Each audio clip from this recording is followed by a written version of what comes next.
Now, in this clip, I want to talk a little bit about what's happening next. Here we have the demonstration you've all seen. I'm going to be showing in a short time another small experiment which we've been asked to show. So while I'm talking, I'm going to start to dismantle the mock-up. Not very easy. They're exceedingly strong magnets, and the cross fields on these are very interesting.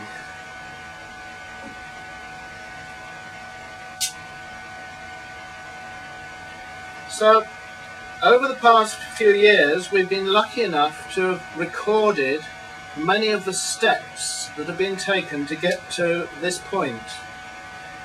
And over the next few weeks we're going to be putting some of those videos up on YouTube so that you can understand the history behind the reconstruction of the SEG.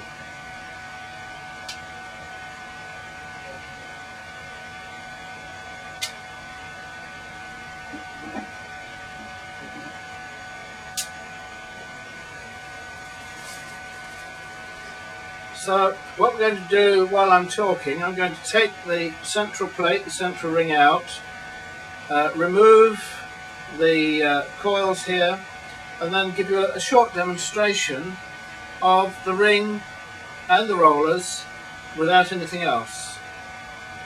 It's a bit heavy.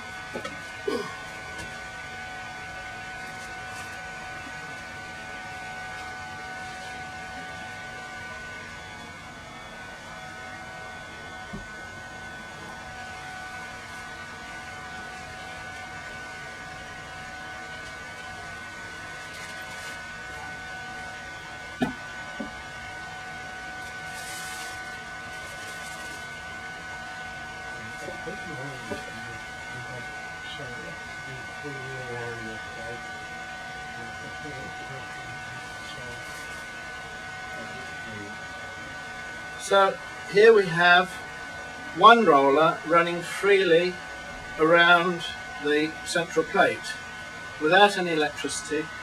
Obviously the force, as with Newton, you apply a force to actually create the first momentum and the first movement.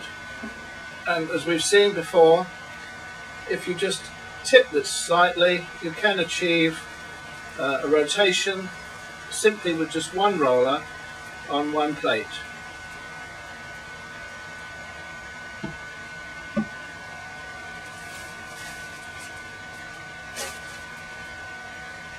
Now, as I apply more rollers,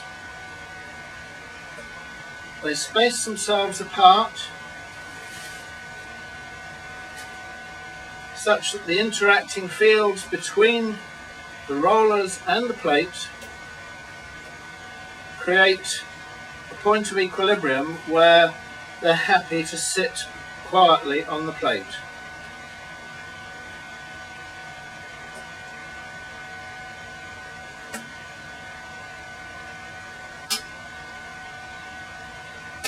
Remember, this system was designed specifically for 12 rollers because of the parameters of the interacting fields between components. If we were to use a different size, we would need more rollers, and if you were to scale this down, you could use a smaller ring, much smaller and much thinner, but then you'd use much smaller rollers as well. So here we have the point at which manually you can turn this. Of course, once we have a second ring in place, the interacting magnetic fields cause these to spin and rotate without any manual force whatsoever. So what are we going to be doing next? So far we've received the new alloy to make the final version of the central plate of the new improved SEG. This is currently being engineered to the right size, We have actually made one or two alterations to the design of the plate, and we'll be using a new material for the gate on the final version. We've discovered a material which actually improves the efficiency and improves the electron flow. So we won't be using the old version that was used back in the 60s. We won't be using the version that we have here, which in any event is just a mock-up to extract information for the patent. So what you're seeing here is not the true SEG. It's only a version to enable us to obtain a patent. The next video that you'll see, I'm afraid it'll be a few weeks yet, because we have a lot of engineering work to do, and because we've changed material slightly, there have been a few alterations to dimensions. But the next stage and the next major video will in fact be very similar to this, but with the correct components, the correct materials used for the final version of the central plate of the revised SEG. So watch out for that video. It'll be coming to your screens soon. Thank you.